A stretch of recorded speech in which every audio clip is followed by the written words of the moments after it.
Now, a common question I get asked is, are one of these fast? Will I be upset with the power level? Is it going to be a fun machine? And it kind of depends on what you're coming from and what you're wanting out of a machine. Now, if you're coming from most 7 to 900cc side-by-sides, this might be a peppy machine, might be fun, quick to you. Now, on the flip side, if you're coming from a 200 horsepower big machine, this is going to seem slow to you. Now, I'm going to give my impressions on it. I'm going to show you some actual full runs with the Dragy data, and then I'm going to give the Dragy data breakdown after multiple runs, passes back to back. Now, this machine is kind of like somewhere in the middle. Again, if you're just wanting that dune, flat out power, get you a big turbo machine, but I always say the Pioneer is kind of the Swiss Army knife of the side-by-sides. It may not be the very best at suspension or horsepower or any one given test, but overall it's a great machine and does everything pretty well. Now, with the paddle shifters, power it has, I do think it's a fun, engaging machine. It really depends on what you're going to ride and use. This is a fun machine to have around the house for utility factor, and then you take it into the trails. I had fun with my 5-seater. The 6-seater I think is fun as well. Now, East Coast, if you're going to ride trails, we rarely get above 40-ish miles an hour. Most trails 20 to 40 something miles an hour there. And really it comes down to, when you're running faster pace, hey, who's the driver? Is it a capable driver? What type of suspension you have? How good your brakes are, stopping ability. And then I'd say probably last is horsepower, because when you go from 0 to 20 or 0 to 30, granted, you know, there's definitely faster machines in that category, but the big difference doesn't jump out there. Now, once you go out, if you're riding Hatfield McCoy trails and you get out on the haul road, yes, the guys with the turbos, they're gone, just walking away from you. But the tighter part of the trails, you can keep the pace of what most people are riding with one of these machines. Now, speaking of that, 20 to 40 is a lot of times is maybe our top speeds before you're backing the brakes for a turn or a rut or whatever it may be. If you have an older Pioneer and it tops out around 36 miles an hour, my suggestion there would be to do a tune to unlock that closer to 50. That was kind of a little bit of an annoying factor with me riding. I'm going to go back to the Hatfield McCoy trails. A lot of the green blue stuff there, you can run quicker, that upper 30 pace, depending on where you're at. Now, with that being stopped at 36, if you have to stop, put it in high, and then next thing you know, you're going back up a big hill section, you're having to stop again, put it in low. It takes a lot of time in and out. As soon as I tuned it for that higher low speed, that one straightaway that I'd want to stop and put it in high, I would just let the RPMs eat, going a little bit faster. And that was a big difference in gap of me being able to keep up with machines doing certain type of trail rides. Now, the 6-seater here, and I'm going to show the low pull on the high tow haul mode, stuff like that. Top speed is getting up closer to around that 46, 47s where the limiter's kicking in. So this one right out the box kind of had what I was happy to get in that tune. Now, the top speed in this machine is right around that 60, 61-ish mark.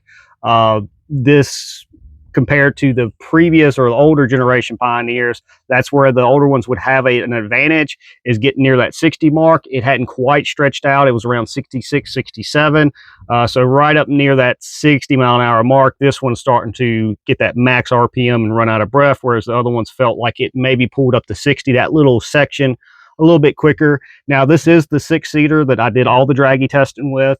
It's the heaviest model out of the Pioneers. So if you look at this and watch the videos or see the acceleration, you're like, hey, I can have fun with that. It's got paddle shifters. I can control my shifting up and down.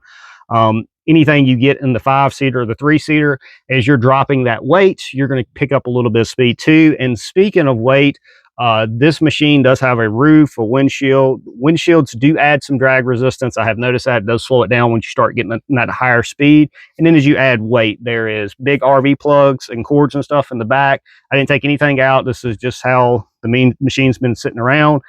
So if you did get a strip down straight from the factory and you ran the same Dragy test, will you maybe get a little quicker result? Yes, but on the flip side, most people, by the time they bring it home, they're going to want to accessorize, add a sound bar, something for tunes.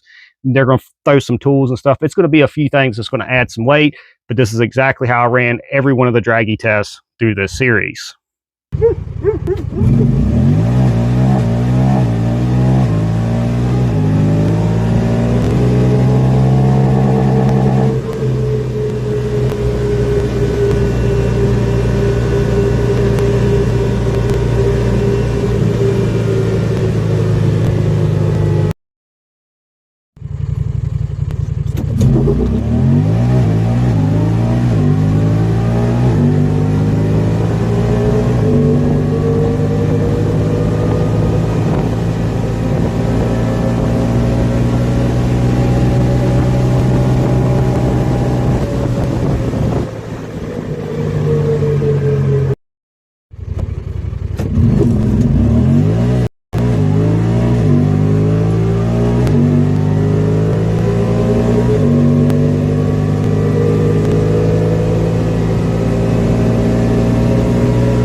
I got plenty of runs, but slope was my biggest contingency, avoiding the invalid or valid response. Now, I'm not going to bore you with all the data, but I'm going to include a few examples here of some of the runs. A couple were valid, a couple invalid, just some run-of-the-mill numbers here. Now, I did have a spreadsheet going to get the average data for the different run times, and that's what I'm going to include at the end of this video here in just a second.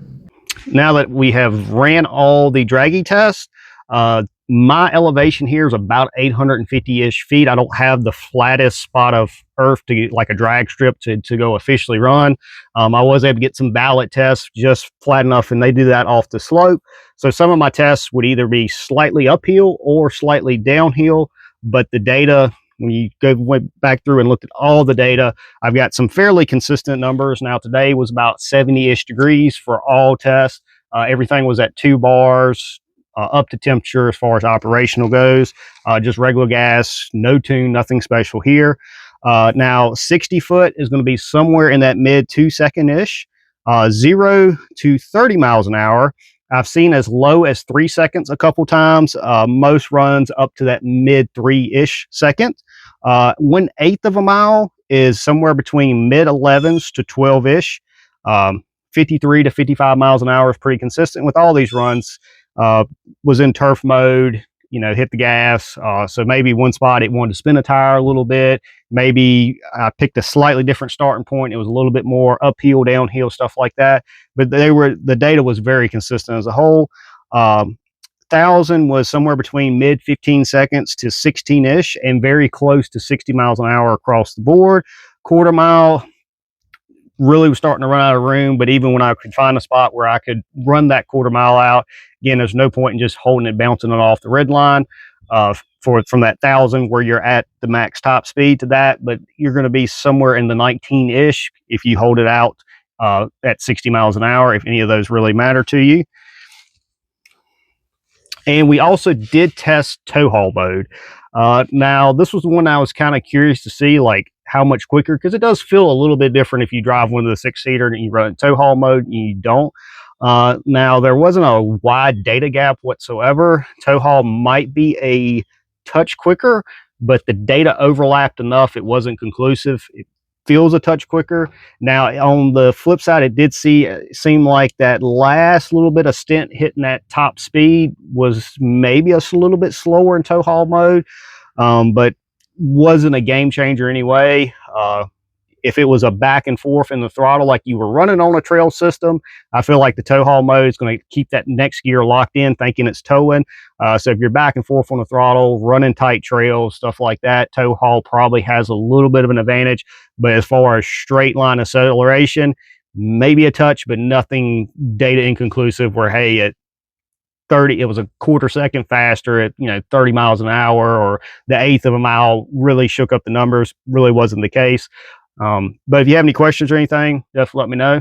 But until the next adventure, hope you have a good one.